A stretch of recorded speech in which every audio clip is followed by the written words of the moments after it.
Astronomer and UFO skeptic Carl Sagan once remarked that we cannot discount the possibility that alien evangelists are wandering the universe, looking for souls to save.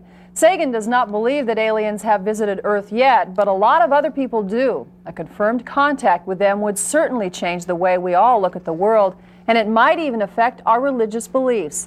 Tonight, in the continuation of our series on UFOs, George Knapp talks with religious leaders and also looks at the possibility that aliens have been abducting humans.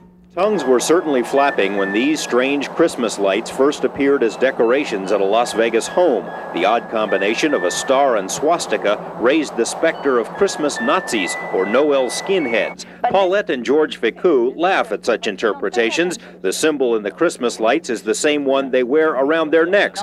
They say it's an interplanetary symbol of goodwill, a beacon to our space brethren to come on down. What's the basic message here? The basic is we was created in laboratory by the extraterrestrial. The Ficous belong to what's called the Raelian movement, named for its prophet Rael, a former French journalist who says he was told by ETs to spread the gospel. The Raelians, now 30,000 strong worldwide, believe that space beings created humans through genetic experimentation. They firmly believe that Jesus, Moses, and Buddha were, like Rael, ET emissaries, but they don't think their faith must necessarily clash with mainstream religions. But like Rael say, if you are really good Catholic, good people, you believe, in God, in Jesus, but the way you are, and you feel good in your body, that's the more important. And that's it, don't change. Raelians aren't the first to see the parallels between religion and the UFO experience. The Bible is filled with events that, if taken literally, can just as easily be interpreted as encounters with aliens as with angels. The prophet Ezekiel reported seeing a bright fiery cloud in the sky from which 4 creatures emerged and wheels the color of burnished brass. Zechariah says he lifted his eyes and saw a flying roll, 10 by 20 cubits. A pillar of fire led the Jews out of Egypt and hovered over the Red Sea when it parted. A bright star followed Mary and Joseph, and Jesus was lifted into a cloud and carried away, according to his disciples. The original Hebrew word for God, Elohim, can be literally translated as those who came from the sky. In the book of Genesis, God is quoted as saying, "Let us make man in our image." Similar writings from other religions are also subject to interpretation. Hindu scriptures refer to a self-propelled celestial car with many windows and a melodious sound, a blazing missile of smokeless fire. Brigham Young of the Mormon faith wrote that mankind is the offspring of parents brought here from another planet. Theologists and even anthropologists say they've found considerable evidence in ancient writings supporting the idea that ET and God are one and the same. That what we're really dealing with is the fact that we're genetically engineered 300,000 years ago as a species.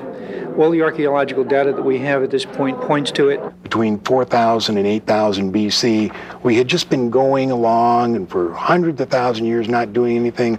All of a sudden, bang, we started making pottery, invented the wheel, invented fire, and everything took off. What was the key that did that? I don't know, but it causes one to think. This concept that humans might have been created by aliens won't be warmly embraced by the major religions. It's about as welcome as Christianity must have been to the Roman clergy. However, religious beliefs may be at the very center of the UFO experience. Some critics have suggested that UFO sightings are made for the same reasons that people believe in God. They want to believe in a higher power that can solve their problems, or because they're searching for something in their lives. The critics think that's why people call in to the UFO talk shows or take trips into the desert in hopes of seeing a UFO. This may explain part of it, but so many of the sightings are made by well-adjusted people of all different religious persuasions, that it can't be the complete explanation. Major religions aren't necessarily opposed to the belief that there's life elsewhere in the universe. One Catholic leader told us that a confirmation of alien life wouldn't change much at all in the Catholic faith. Others concur. One of the most beautiful things that was ever said about this to me was said by a priest, an old friend and I think a wonderful priest, who said that nothing like this can do anything except increase the glory of God, and I think he's quite right. Dr. Don Christensen, a Mormon stake president, says Mormons are confident there is life elsewhere. Well, basically, we believe that God, through the Savior Jesus Christ, created this earth and peopled it, that we're sons and daughters of God, and that other similar Earths have and maybe will be created. Christensen says actual contact with alien life wouldn't change Mormon beliefs at all, but he doesn't buy the concept that UFOs and angels are the same. No, I think the only thing I would point out is I think what people refer to as UFOs and what we talk about as angels or heavenly visitations are two separate things. The Jewish faith also seems to have little trouble accepting the concept of life elsewhere. However, UFO true believers think despite this liberal view, religions will have to make adjustments because aliens aren't just out there. Religion is going to have to deal with the fact that it's not just here. We're going to have to deal, as important as the Copernican revolution, the Earth isn't the center of the universe.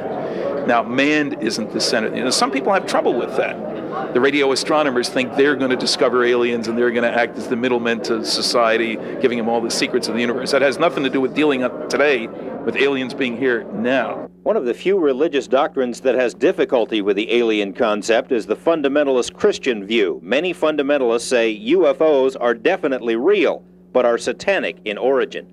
Author Whitley Strieber presents what could be an even greater challenge to contemporary religious thought. Strieber is one of thousands of people who claims to have been abducted by aliens. The alleged encounters follow the same scenario over and over again. Small gray beings with big heads and dark oval eyes pick up a subject, take them off on board a craft, perform medical exams, and then drop them off. Strieber has written 2 best-selling books about his experiences at his cabin in New York. This experience, because it happens at the edge between dream and reality and seems so caught up in mythological symbolism and things like that, it seems to me has got something to do with the soul, and that it may be that is the primary issue here. I don't know. We don't know much about the soul in our life, in our world, but maybe the visitors are not so blind to the soul as we are. Maybe they do understand it more. Housewife Elka Emmons is one of those who's experienced so-called missing time. She says a UFO followed her car for miles and landed in her backyard. And at that point, I panicked, and I shut off all the lights, and I went upstairs, and I hid in the corner of the bedroom. And as I told you, I sat there for what seemed to be no more than a minute or 2. And then I woke up in the morning. You woke up and where were you? I was in bed in the morning. Yeah. You have the feeling that something happened?